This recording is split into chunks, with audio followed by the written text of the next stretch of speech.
Fred Dewey, my friend and editor, asked me a question about the circumstances after Malcolm X was assassinated, and Amiri Baraka wrote to Ed Dorn saying, I don't think I'm really going to go, I don't really going to go there. And then Ed Dorn writes, you know, this is how I went. And he said, would you go in my place? And Ed Dorn said, this is how I came as an Indian.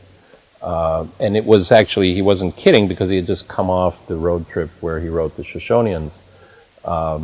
And The Land, the People, and the Spirit was the talk that he gave at Berkeley.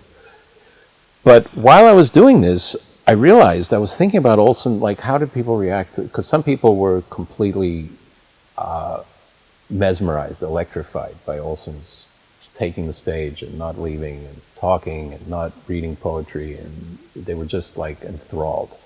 And these are the people, particularly the Detroit Artists Workshop people, who were younger people who came and they just flipped. So this just knocked them out. So then I was thinking, like, what else was going on at the time? And I started looking at the dates, and the Olson thing was on the 23rd of July. Dylan went electric in Newport on the 25th. These are two people who are basically saying to their audience, no, I'm not going to give you the performance you thought I was going to give. I'm still myself. I'm trying to figure out what the hell I'm doing, and I'm just going to do it. And if that isn't good enough, I'm sorry, you know, go somewhere else, see another performance, you know.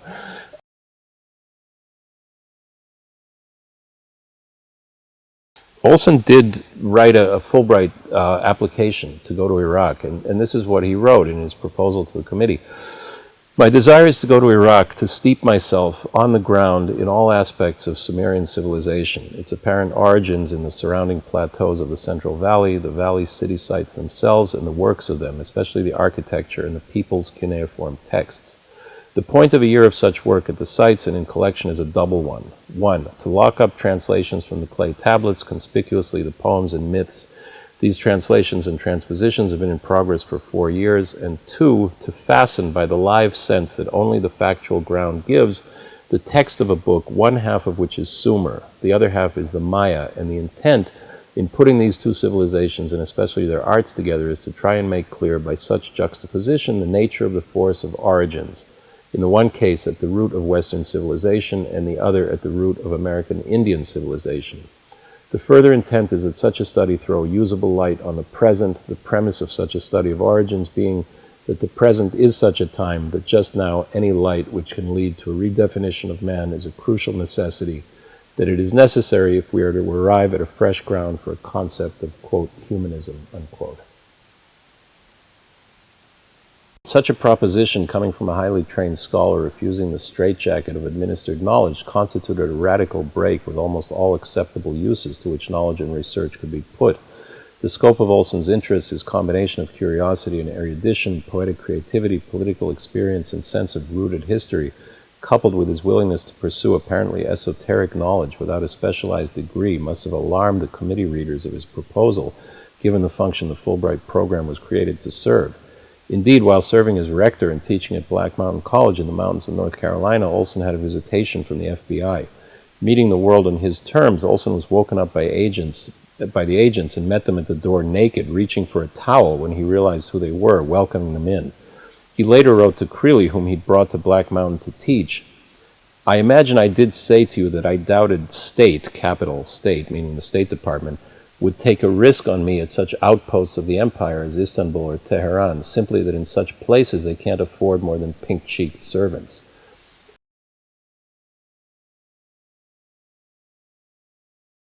To me, there's a way in which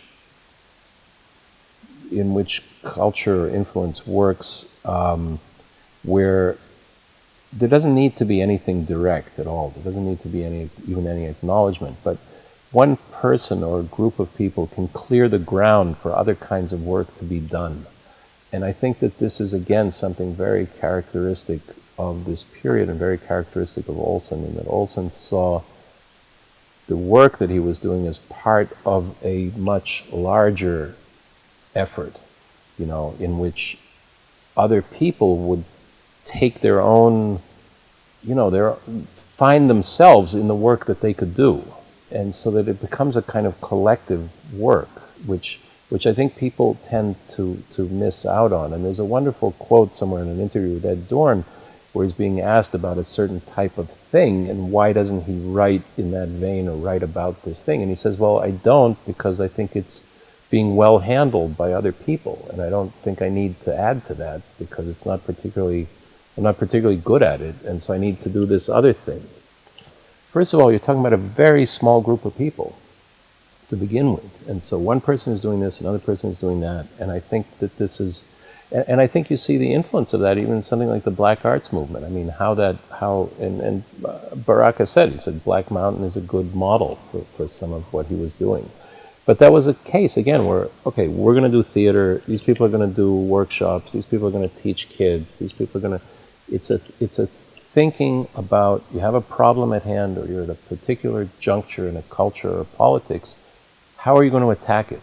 What needs to be marshaled in order to get to the problem? And I think that's part of the way the curriculum was thought about. Olson was also a pedagogue in the best sense, you know, and he thought about the curriculum. What do you need to know about, why do you need to know about glaciation? Why do you need to know about geography? Why do you need to know about Indian civilization on this hemisphere? You know, you need to know because, you know, it's the only way we can make sense of where we are now.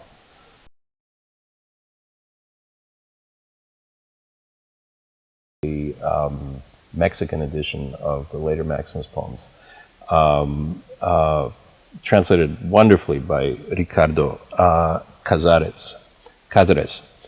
And he's done the first Maximus, and these are selected later Maximus, and they're brilliant. But, you know, there's been this whole business around this book, the Empire of Neo-Memory by Heriberto Yepes, a Mexican writer who I think is mainly living in the US now. Happens also to be the translator of Charles Bernstein into Spanish. And anyways, he wrote this book about Olson, which he basically characterizes Olson as a you know, avatar of imperialism and U.S. empire, and it has no basis in any fact. Actually, it's a kind of loose, very kind of almost cheap psychologizing of Olson and his relationship to his father and going postal and all kinds of absurd things. And the book itself doesn't, you know, is neither here nor there, but people have actually taken the book seriously, and younger people. And I find it disturbing because these are people who generally haven't read much of Olson and don't know much about him and don't understand, like, why is this happening? Like, what is this? Why would this be happening? And why would one a priori, you know, defend this Mexican person who seemingly has more of a right to say things by virtue of being Mexican, which, you know, this may sound like I'm now the racist, you know, but it has nothing to do with that. It's like, of course he has the right to say whatever he wants. And I was actually happy I read the book in Spanish when it came out immediately because I was excited to see something about Olson. And, you know, it engaged me in various ways, but I wanted to engage with it in a dialogue, which proved impossible, you know, because it then came out in English and it was surrounded by this kind of cabal of praise and of kind of, you know, I don't know, it had just a strange aura around it, and various people tried to engage with it in some way, openly, in a public thing, and we couldn't find a forum. It was impossible.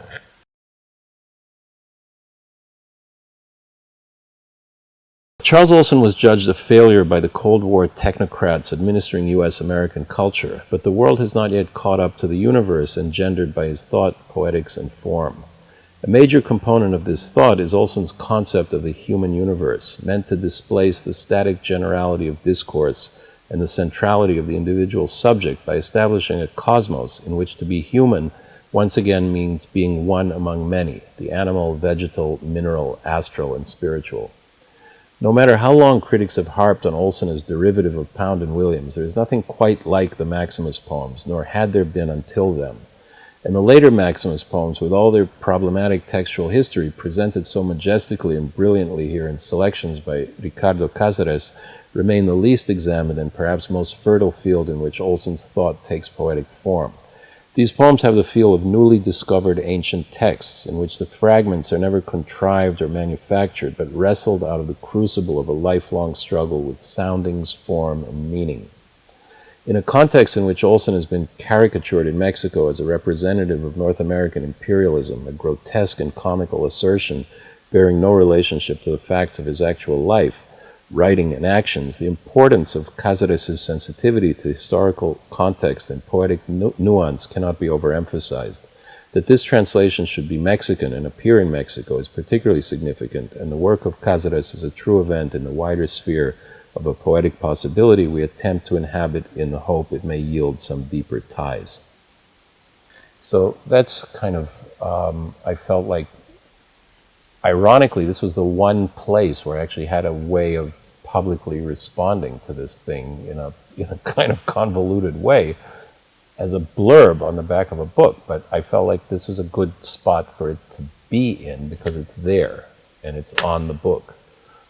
But again, I wish it would be great had there been an opportunity for Heriberto's book, to be engaged with in an actual discussion or debate, and those people who are championing it to also partake in that, in which some things could be clarified, but that doesn't happen here. It happens in, various blog postings and, there's no forum, there's no place in which to do that. And the one place that actually suggested to do it almost had and this is like a radical online magazine, had like a Fox fair and balanced approach to it. They said, well, we need to get, a few other people who would respond to this. And we were like, why?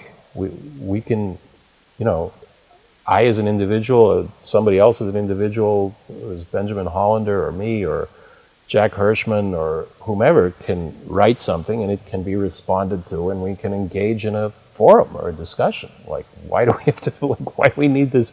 Why does it need to be cordoned off? It's like, I don't know. It's just extraordinary to me that this kind of stuff is impossible to really, it's so administered and so much oversight that there is really no opportunity to actually engage in, productive difference of opinion,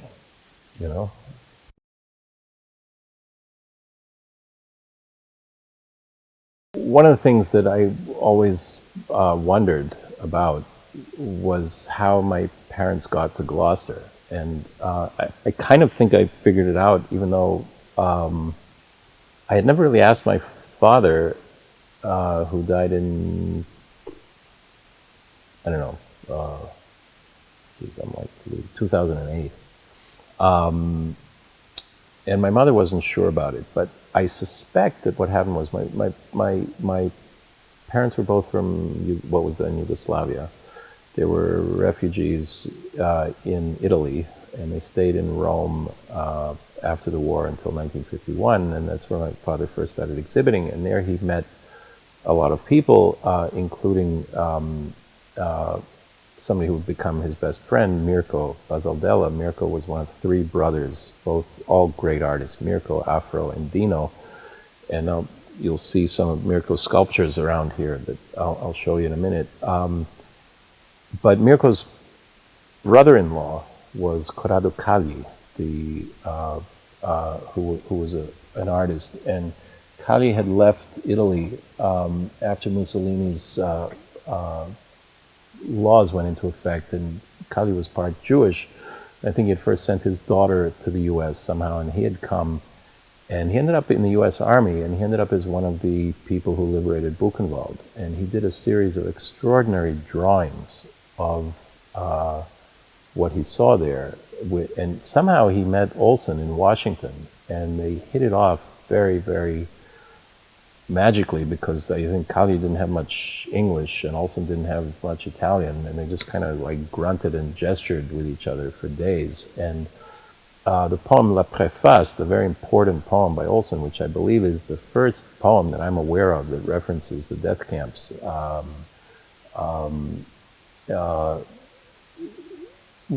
came about as a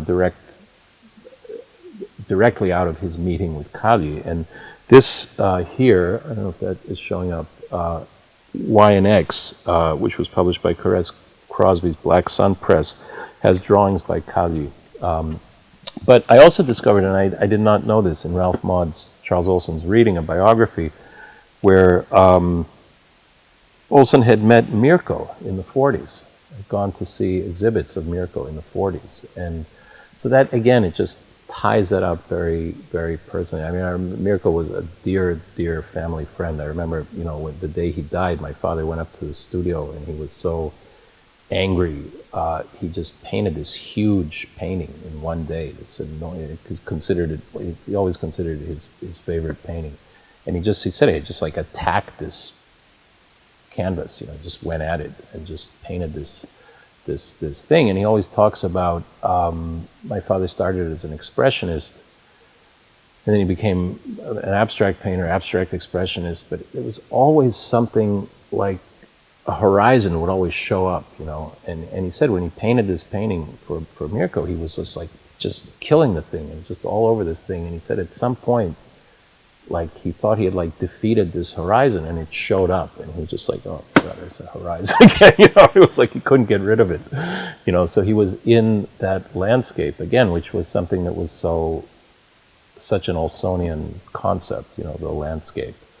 What is that? So, anyways, I just wanted to throw that in there about that connection.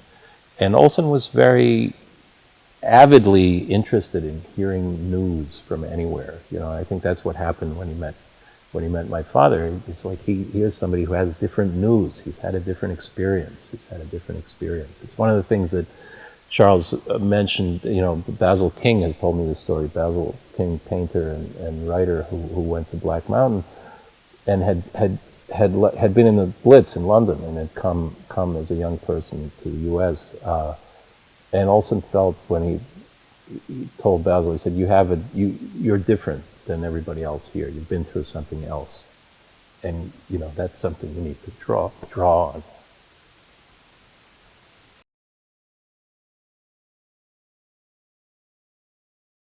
My parents, who were refugee immigrants from Europe, came to the U.S. in 1951.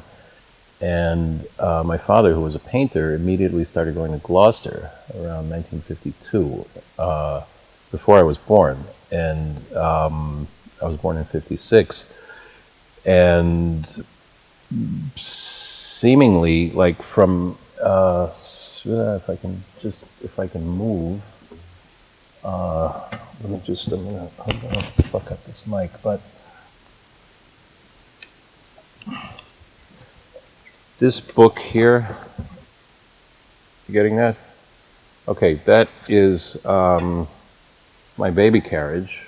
That's in Gloucester on Rocky Neck. That's my parents' first car, which was a Hudson, I think, the 49 or something. And this was my father's studio where there were parties and a lot of things happening. And so that's, I think my father first met Vincent Farini, other poet in Gloucester, and through Vincent met Charles. I think pretty soon, sometime there in the 50s, probably, you know, around the time I was born or a little bit after. And he was, you know, very much a fixture, as I remember, you know. We lived in Boston, we would go summers to Gloucester, and then often drive to Gloucester, you know, for the day. And I remember often being, even, you know, at the age of, I don't know, 8, 9, 10, like running up to the apartment, just hanging out a little bit, and then going out and walking around or something and coming back while either my mother or my father were up there with Charles blabbing. And so, you know, very, very vivid. And he was, I was 14 when he died.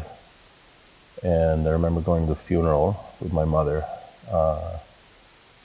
very vividly, and all the pallbearers, John Wieners and Ed Sanders and Peter Anastas and Harvey Brown and et cetera, et cetera. So, he's very much, very, very, very vivid in memory. And I also started reading him when I was very young because, like, a lot of these books that are here were slowly confiscated from my parents' library. So I have, grew up with this stuff, and it's very, very close to me. And it kind of, I don't know. I suppose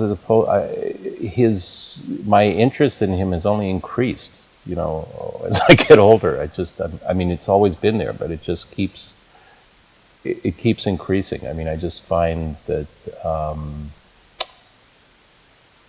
I find there's stuff in Olson that is missing in almost anything else I encounter. There's just some other dimension that he hits, or that he makes you think of, that is very useful, And other than that, I go to, I continue going to Gloucester. I'm very attached to the place. There's a lot of people in Gloucester who, were close to Olson, who are still around. Garrett Lansing, Peter Anastas, Charlie Olson, who's a close friend, Charles's son.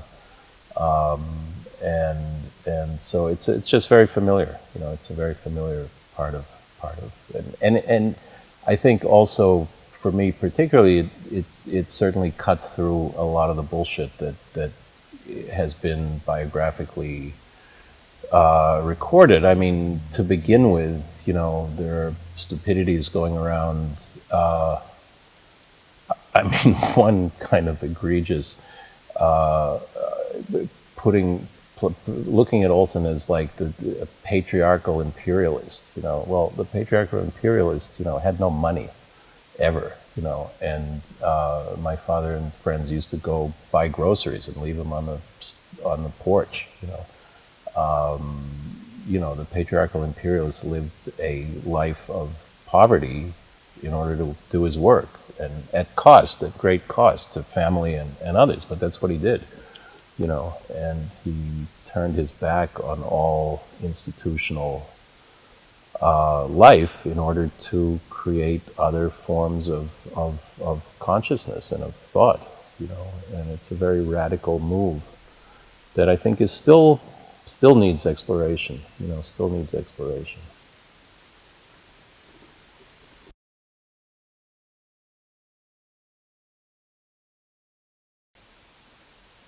His ideas are very bold in that he's trying to. I remember, just as an instance of this, no reflection on it, but I remember we did an Olson 100 thing at MIT in Cambridge, and there were a bunch of different people.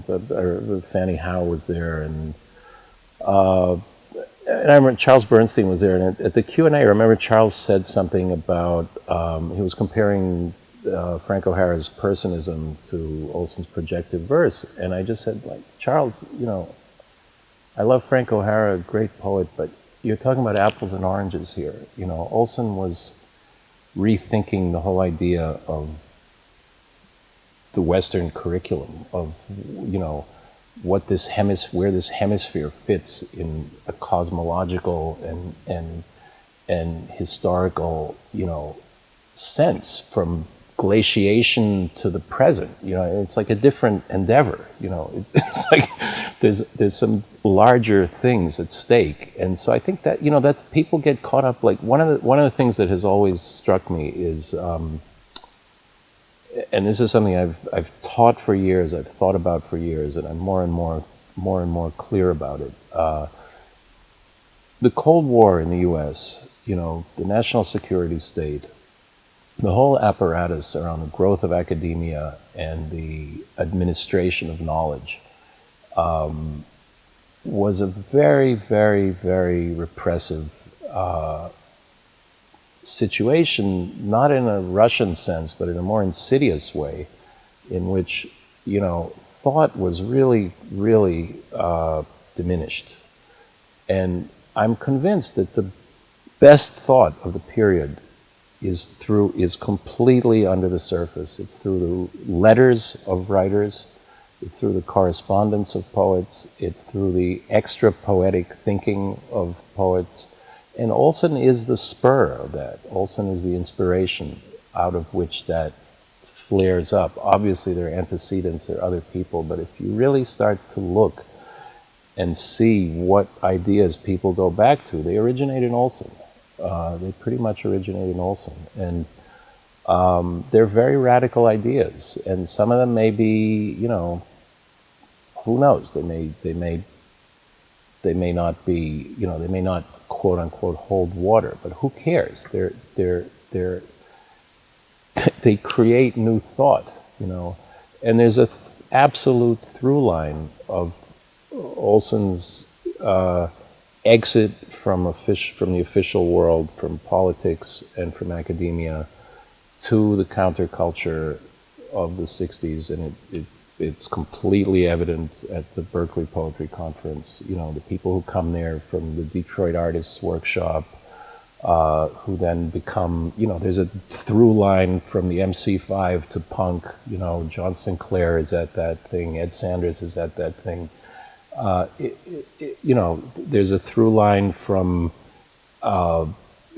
Origin and Black Mountain Review to Yugen and Floating Bear to the East Village Other to the Black Panther Party paper, you know. And if you start to look at it as a piece, you see that Olson is a major figure in thought, you know, and it isn't poetry per se. There's great poetry, but that poetry and what he managed to achieve was, I think, and it's something that I think all the so-called New Americans were involved in, was a poetry that had the force of ancient texts, you know, that was a different order than poetry had been for a long time. And so I think that's where I find my inspiration to think through his work.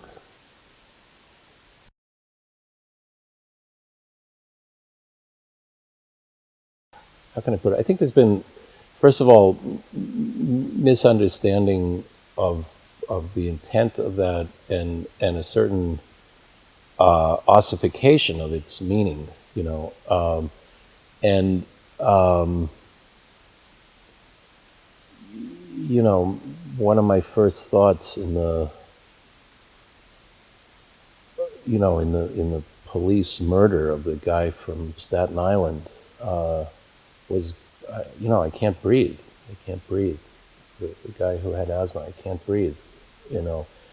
And Olson was talking about being alive, you know. He was talking about breathing as a function of being alive. And, you know, I have an extraordinary doctor who I've been seeing for about 20, 25 years, who's from Pakistan, who was one of the people who figured out Gulf War syndrome.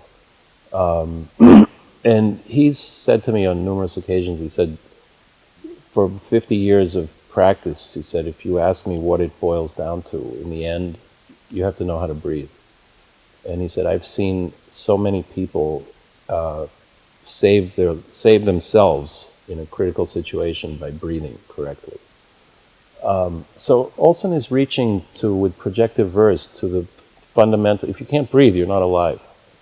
You know, so it's a fundamental connection to your physicality, to your being. Okay, and that derives from his piece, The Resistance, which he wrote.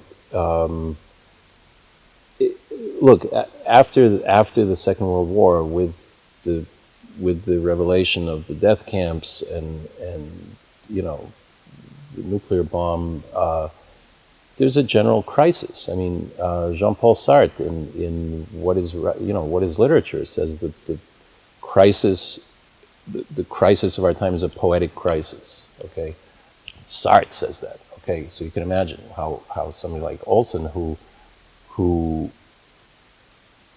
leaves official life that could have had great dividends, he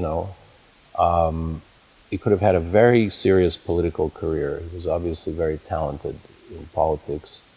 Could have had a very illustrious academic career if he, shut up and did what they wanted him to do. But he didn't do that. And so part of what he says there in that piece, The Resistance, is, when bodies have been made into soap, and when all we have left is our skin, our tissue, our blood, our being. And so projective verse is about, it isn't like a yoga manual for creating verse. It's a fundamental acknowledgement that, to be alive you need to breathe, and to understand what a poetics might mean, you need to understand how you breathe, who you are as a breather, what your rhythm is, what your cadence is. And this, I think, again, is a huge mistake in how Olson is thought about as a teacher. Olson's greatest students are completely unlike him. He was not interested in cloning anybody. He was interested in making people become more themselves. So you see that in John Wieners, you see that in Michael Rumaker, you see that in Ed Dorn. And I add, all of whom were either poor or working class people, who Olson identified with immediately. And they're very unlike Olson. When you look at John Wieners and you say, well, what does his verse have to do with Olson's verse? Nothing, except everything, like what he understood the task to be, how central it was.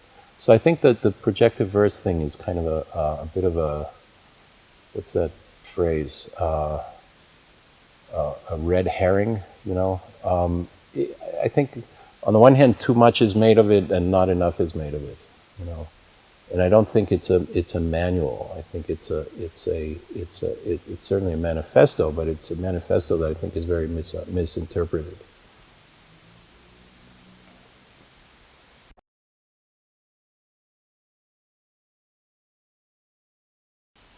I suppose, there was a time,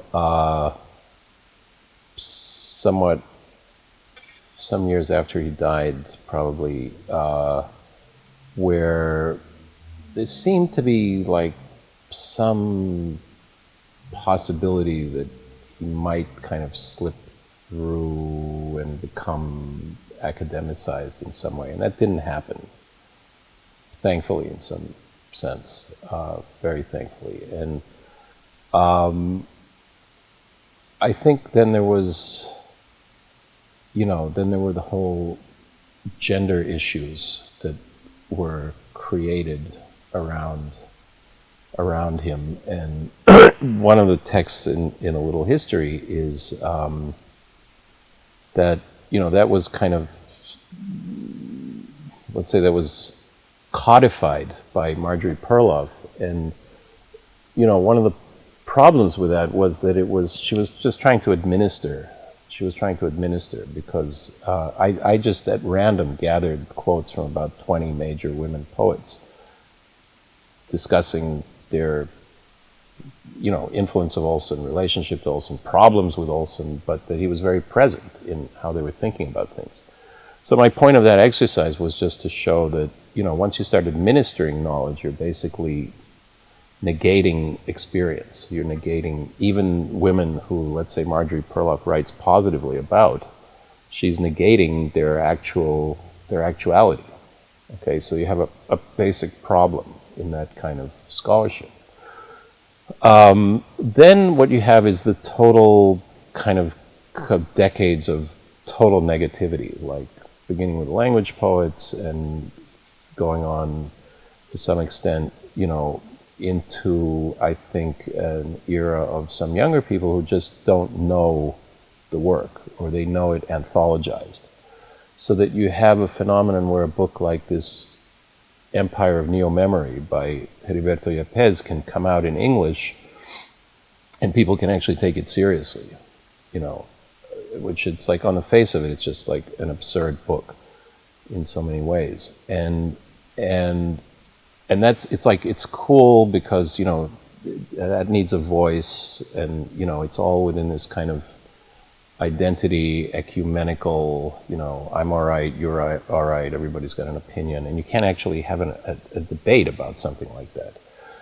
So finally, I saw with the contemporary Olson, like, some, out of all of these cinders, some kind of emerging of, well, actually, we ought to start looking at this again, with some level of seriousness. And I would say, I think, I mean, to me at least, that some of David Hurd's work that I've read was so exciting to me, because it just started where it needs to start. It didn't begin with all the inconsequential bullshit that that has piled up. And in A Little History, I tried to present it more in a political, historical context. Like, where does Olson fit in this post-war era, in terms of where we are now? How do we get to Iraq? Would a world in which Olson would have gotten a Fulbright to go to Iraq maybe have precluded this war? Actually, that's not an idle thought. I mean, but of course that didn't happen, because that wasn't the world we were living in. We were living in a world that was assuming British Empire, and that was expanding, and etc. And he was very well aware of that. So I think that the political aspect is very connected to how he is being thought of and read. And I think that it's disturbing to people, especially with the hyper-academicization of, the Academy has really become the place where a writer goes. And part of the problem is, I'm sorry to say, being a full professor, I feel lucky in that, I stayed very far away from English, in my studies. I'm trained as a medievalist and a Middle East scholar, and I have that aspect of scholarship. I think a lot of poets have gotten into the Academy under fairly nebulous means, and they're not really committed to the kind of scholarship that is necessary. And so Olson has been very poorly served by a couple of generations of people who are actually not equipped to deal with him, and so thankfully we had somebody like Ralph Maud, who at least was able to codify the work, and present it in a way that made it available. So I think there's a lot more to be done. That's where I would leave it. There's a lot more to be done, and thankfully some more intelligent stuff is emerging.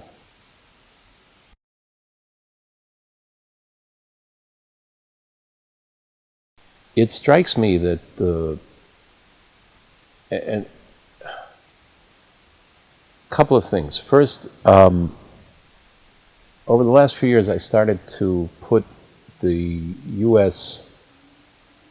underground culture of the 50s and 60s in the context of global decolonization. Okay, and it starts to make a whole lot more sense. I mean, you begin to see something like Olson's Special View of History comes out the same year as Aimé César's Discourse on Colonialism. There's obviously a world moment where people have certain concerns. They're obviously living under different conditions, but they have similar concerns and similar insights about what is going on and what needs to be done. And so they're very useful and interesting parallels that go on. And study of U.S. literature is incredibly parochial. I mean, there's really very little sense of what its relationship is to the outer world. And this is, for instance, something like you start to see more and more studies of the beats, but often negatively rather than, the so-called beat influence on the rest of the world is massive. It's huge. It's massive. It's massive. And people are still kind of aghast, like, what? And so what that connotes to me is a misunderstanding of the intention of the beats. if you don't understand how its influence has traveled and what its positive influence has been in various places, rather than thinking of the ugly American in Tangier, then I think there's a problem. There's more work to be done, let's say. So, I mean, this is a roundabout way of getting to your question. What I'm saying is that if one takes the culture, the culture that emerges from 1945, let's say, to 1975, in toto, the writers, the painters, the musicians, and particularly the musicians have to be counted in, the jazz musicians. You're talking about a cultural explosion, that you can put next to the Tang Dynasty, next to the Elizabethan era, and it hasn't been looked at coherently in that sense. And if you start to look at it coherently in that sense, you begin to see that you have dozens of major people, hundreds of so-called minor people, and you start to put that all together, and you start to see that there are commonalities here. There are things that and that period ends at some point, and it particularly ends. There's no question that what becomes the counterculture and what that has to be accounted for in this mix. In other words, the defeat of the U.S. in Vietnam signals a completely different political structure that comes home to roost here. Changes the nature of U.S. culture completely, where a structural adjustment that would be applied to the third world is now applied here. Deindustrialization takes place. All of these things change, okay? The margins for the kinds of lives that could have been led in the 50s and 60s start to disappear, okay? In other words, the idea that one could live very cheaply somewhere, and also communication, nature of communication changes. You begin to see, when you study correspondences, you begin to see correspondences begin to fall off in the 80s. People can afford phones, they have phones, they travel more, they're in touch with each other. Okay, this was not the case in the 50s. When Robert Duncan talked about a new book, he was talking about a typescript that he sent to Denise Levertov, and Denise sent it to somebody else, and it circulated like that for several years.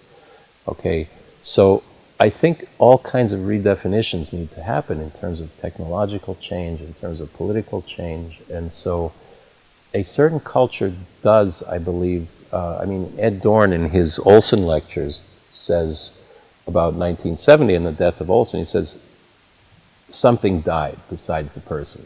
Okay, and it's a very, very moving and dramatic thing that he's trying to say, and I think that's true. There is something changes, and it's not simply, Jack Kerouac dies in 1960, a few months before Olson, Steve Jonas, not to mention, Jimi Hendrix, et cetera, et cetera. There's a lot, not to mention the murder of, Kennedy, Martin Luther King, previously Malcolm X. I mean, there's from like 1965 to 1975, there's a wholesale change going on. And that obviously affects writing.